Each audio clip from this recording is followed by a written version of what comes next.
The Giving Tree digital book presentation.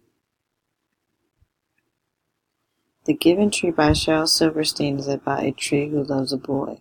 Throughout the story, the tree and the boy both display various emotions throughout the story. Throughout the presentation, students will create their own personal slides on their favorite part/emotion they learned in the story.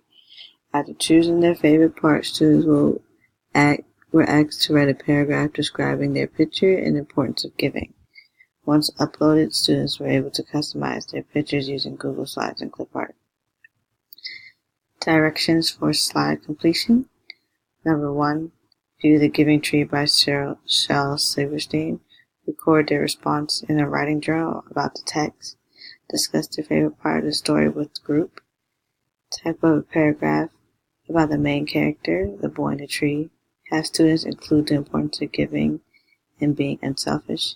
Explain to students the importance of creating a digital presentation.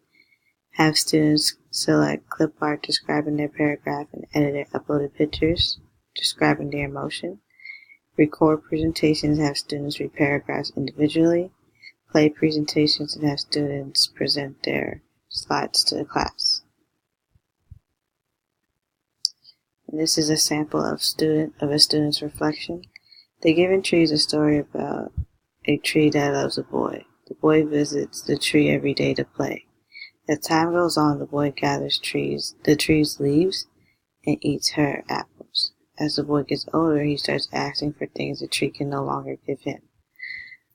But the boy asks the tree for money, sells the tree's apples, and eventually takes the wood to build him a house.